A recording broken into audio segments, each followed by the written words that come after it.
भारत मंडपम में NXT conclave 2025 में प्रधानमंत्री नरेंद्र मोदी ने कहा कि कुछ महीने पहले ही भारत ने दुनिया के सबसे बड़े चुनाव कराए हैं। वहीं 60 साल बाद ऐसा हुआ जब भारत में कोई सरकार लगातार तीसरी बार वापस लौटी है। इस जन विश्वास का आधार पिछले 11 साल में भारत की अनेकों उपलब्धियां हैं। मुझे विश्वास है कि आपका नया चैनल भारत की वास्तविक कहानियां दुनिया तक पहुंचाएगा।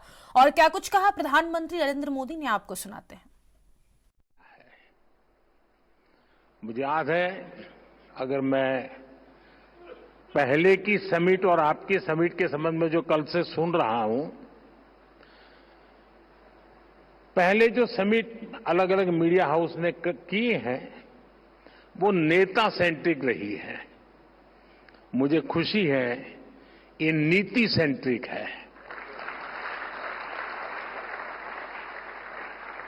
यहां नीतियों की चर्चा हो रही है।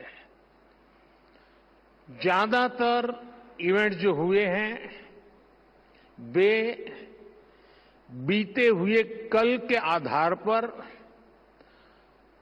वर्तमान की नुक्तेचीनी वाले रहे हैं। मैं देख रहा हूं कि आपका ये समिट आने वाली कल को समर्पित है। मैं देखता था कि पहले जितने भी ऐसे कार्यक्रमों को मैंने दूर से देखा या खुद हुआ गया, वहां विवाद का महत्व ज्यादा था, यहां संवाद का महत्व ज्यादा है। और मुझे पक्का विश्वास है। और दूसरा, जितने भी मैं इवेंट्स में गया हूं, एक छोटे से कमरे में होते हैं और अपने अपने लोग होते हैं। यहां इतने विशाल समारोह को देखना, और वो भी एक मीडिया हाउस के समारोह को, और जीवन के सभी क्षेत्रों को स्पर्श किए हुए लोग यहां होना, ये अपने आप में बहुत बड़ी बात है।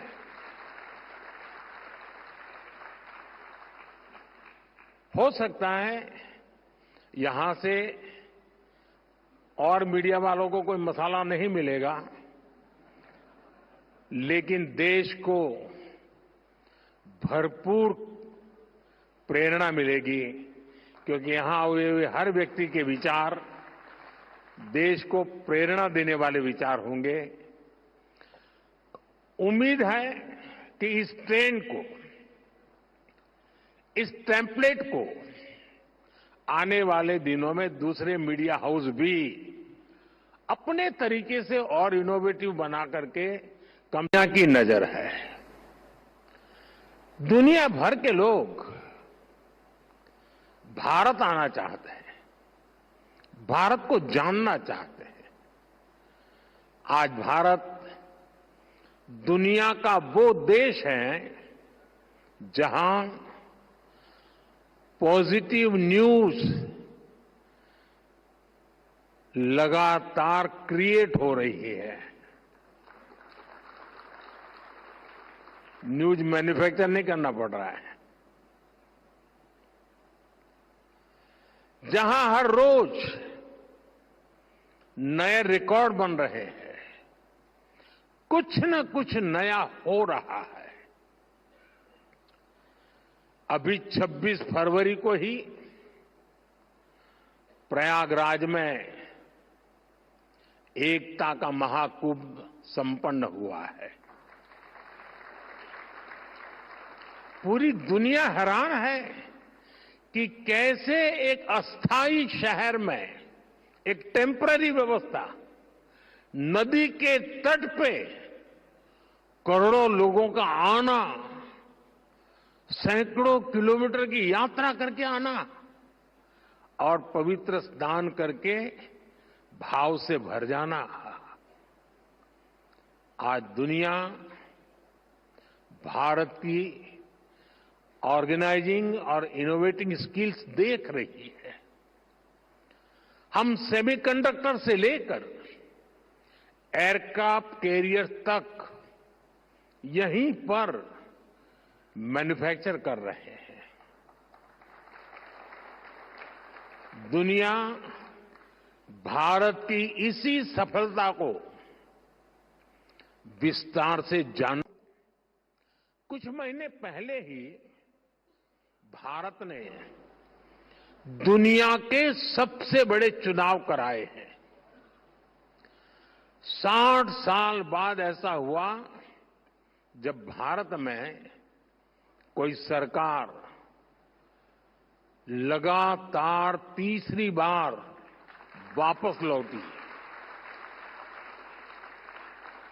इस जन विश्वास का आधार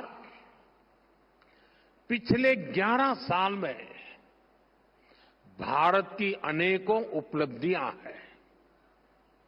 मुझे विश्वास है कि आपका नया चैनल भारत की रियल स्टोरीज दुनिया तक पहुंचाएगा। बिना कोई रंग दिए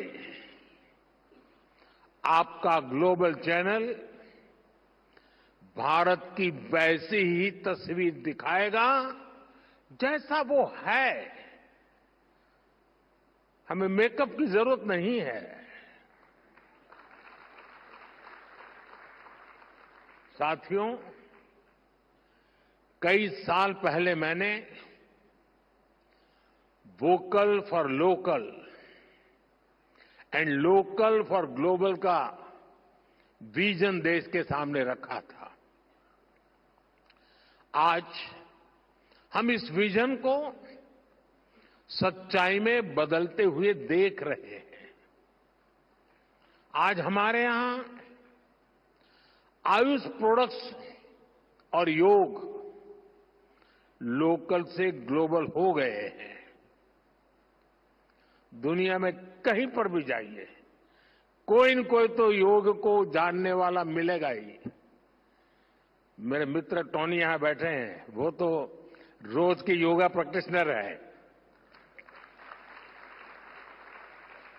आज भारत के सुपरफूड हमारा मखाना लोकल से ग्लोबल हो रहा है। भारत के मिलेट्स, श्री अन्न भी लोकल से ग्लोबल हो रहे हैं। और मुझे पता चला है, कल मेरे दोस्त टोनी एबट दिल्ली हाट में भारतीय मिलेट्स का फर्स्ट हैंड एक्सपीरियंस लिया है उन्होंने और उनको मिलेट्स की डिशेज बहुत पसंद आई और ये सुनकर मुझे ज्यादा अच्छा लगा। साथियों, मिलेट्स ही नहीं, भारत की हल्दी भी लोकल से ग्लोबल हो गई है। भारत दुनिया की 60% से ज्यादा हल्दी की सप्लाई कर रहा है। भारत की कॉफी भी लोकल से ग्लोबल हो गई है। भारत दुनिया का 7वां सबसे बड़ा कॉफी एक्सपोर्टर बन